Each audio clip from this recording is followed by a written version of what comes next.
Hey guys, welcome to Science. So this is about chemistry. This is my first video on YouTube, and we're gonna learn about chemical bonding. I've got a note for you all, and jot down once we revise the video and just learn them. Okay, so chemical bonding. Chemical bonding. In chemical bonding, we have three subtopics, three main topics: metallic, ionic, and covalent bonding. So, first of all, I'll give you an introduction on chemical bonding, why do atoms form bonds. So bonding of atoms. So atoms form bonds because atoms want to become stable. Any person in this world want to become stable. Likewise, atoms want to become stable, so they form bonds. And how do they form bonds? They lose or gain electrons to form ions, and those ions combine with other ions to form bonds. Understand? So that is known as a compound. A compound formation. So that is bonding. They form bonds to gain electronic configuration of the noble gases. Alright. Next, metallic bonding. Our first topic. Metals form a metallic lattice. In this metallic lattice, the metal ions are regularly arranged in a sea of mobile electrons. Metals form a metallic lattice. I will show you what a metallic lattice is. In this metallic lattice, the metal ions are regularly arranged in a sea of mobile electrons.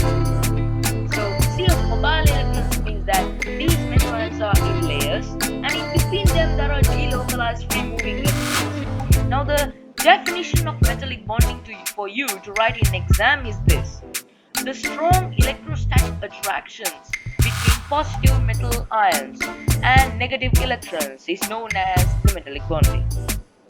The strong electrostatic attraction between the positive metal ions and the negative electrons is known as the metallic bonding. Now, this is the structure of metallic bonding. Here you have the positive metal ion layers, and in between them, here and there, you have delocalized free moving electrons. Understood? Got a pick of this, a clear idea? Let's move on further. Alright. Here comes properties of metallic bonding. Well, metals have high melting point and boiling point. Why is that? More energy is needed to break the strong electrostatic forces between the positive metal ions and the negative electrons. I repeat, more energy is needed to break the strong electrostatic forces between the positive metal ions and the negative electrons. Second, metals are malleable and ductile. Why is that? When a force is applied, layers of those positive metal ions can slide over each other. That's why they are malleable and ductile. Malleable means can be hammered into different shapes. Ductile means can be drawn into wires. Okay, alright. Metals conduct electricity. Why do metals conduct electricity? When a voltage is applied, electrons are free to move, which carry a charge. When voltage is applied, electrons are free to move, which carry a charge. Metals conduct heat. Now, metals conduct heat mainly due to one thing and partly due to another. This is due to mainly the mobile electrons, the delocalized electrons, as they can move, and partly due to the vibrations of the metal ions. So mainly due to the mobile electrons and partly due to the vibrations of the metal ions. Next. So I've got you the covalent bonding, the dot and cross diagrams of water and ammonia, and dot and cross of hydrogen. Well, so this is the dot and cross of water and ammonia. So just get a pic of this. I will come back to this slide again when we talk about dot and cross diagram. And this is the dot and cross diagram of hydrogen. Okay, then. What is a covalent bond? A covalent bond is formed between two nonmetal atoms by sharing electrons.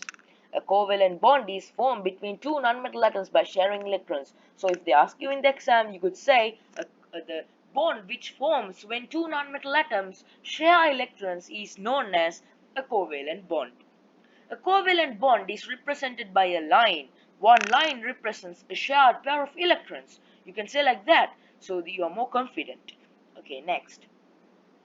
What is dot and cross diagram and how to draw it? Alright, here is the task.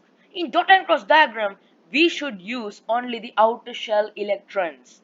Alright, in dot and cross diagrams, we should use only the outer shell electrons. Second point, use dots to represent the outer shell electrons of one atom and crosses for the other. After sharing electrons, there should be 8 electrons or 2 around each atom. So that's a way you can check your dot and cross diagram. So I'll go back to that slide where you had uh, these dot and cross diagrams. Here you go. So uh, here you have this thing. Oh, sorry.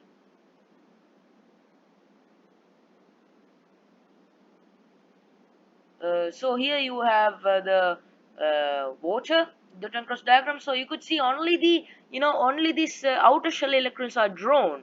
Outer shell electrons are drawn. Okay, and so you could see that dots here dot and cross. Well, here you could see dot and cross. Here it's wrong. Here it's wrong, but it's like you could see because it's drawn in two different colors. But the standard way is this dot and a cross. Okay, so you could see hydrogen, it shares one electron with oxygen, and hydrogen, the other hydrogen also shares one electron with the oxygen, and the oxygen shares two electrons with the two hydrogen. Okay, that's because oxygen is in group 6 and requires two electrons to be stable, and hydrogen is in group number 1 and requires only one electron to be stable. So as hydrogen donate one to oxygen, oxygen would be needing another one, another electron. So therefore it bonds with two hydrogen atoms to form water, which is H2O. Got it? Then ammonia.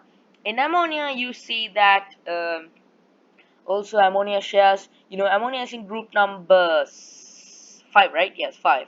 So it requires 3 electrons to be shared. So it shares one with hydrogen, another with hydrogen, and another with another hydrogen. So 3 hydrogens, and all 3 hydrogens also become stable. And you could see this non-bonding pair of electrons, these two. And here also there are 2, and here also there are 2. So these are, they are known as non-bonding pairs, so you could call them lone pairs. And also in hydrogen, okay, H2, there also the same thing occurs. Okay, moving on to our next topic. We learn dot and cross diagram. You got a clear pic on an idea. Oh, I forgot to show you. Well, 8 electrons or 2 were there around each atom. See here, two electrons are there, and here see 2, 4, 6, 8, and hydrogen has two. This hydrogen 2, this hydrogen 2. Here also 2, 4, 6, 8 for oxygen. Here hydrogen has 2. Here hydrogen has 2. Understood? Okay. Next. Okay. Properties of covalent compounds. Simple covalent compounds. I mentioned here simple because there are giant covalent compounds. I will do another video on giant covalent structures, which is diamond, the graphite and the silicon oxide.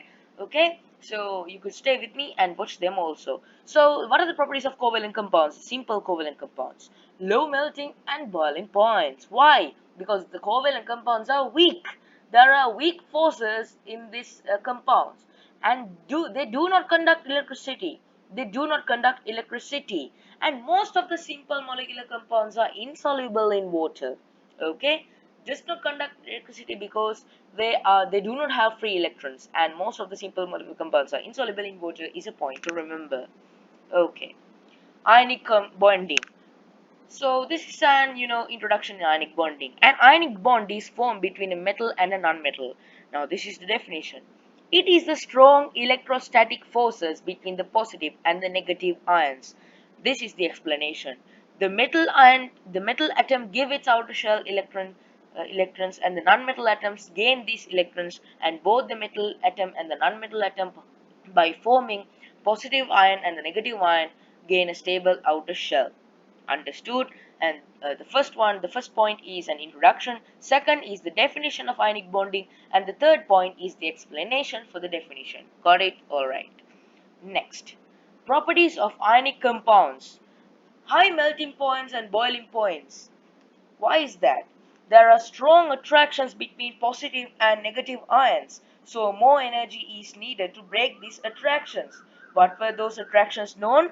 and called as or known as electrostatic forces. Ionic compounds are soluble in water. Okay, covalent compounds were insoluble. Ionic compounds are soluble. Okay, ionic compounds are soluble. Covalent compounds are insoluble. See, soluble in water. Okay, moving on to the next point. Ionic compounds conduct electricity when molten. Ionic compounds conduct electricity when molten, that means in liquid state, or dissolved in water, that means aqueous state. So liquid state or aqueous state. Why is that? Because the ions are free to move only when ionic compounds are at that states, at that two states. Okay, because ions are free to move only at those two states. Ionic compounds do not conduct electricity when solid because the ions are not free to move. Ionic compounds Ionic compounds do not conduct electricity when solid because the ions are not free to move.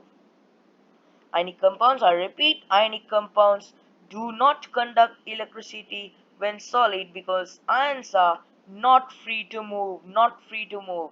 The ions are because the ions are not free to move, okay? Because ions, they are not free to move. Because ions, they are not free to move. Alright.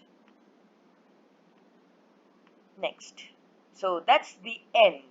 So that's the end of our chemical bonding lesson. If you have any questions, you could put in the chat box, and I'll reply them.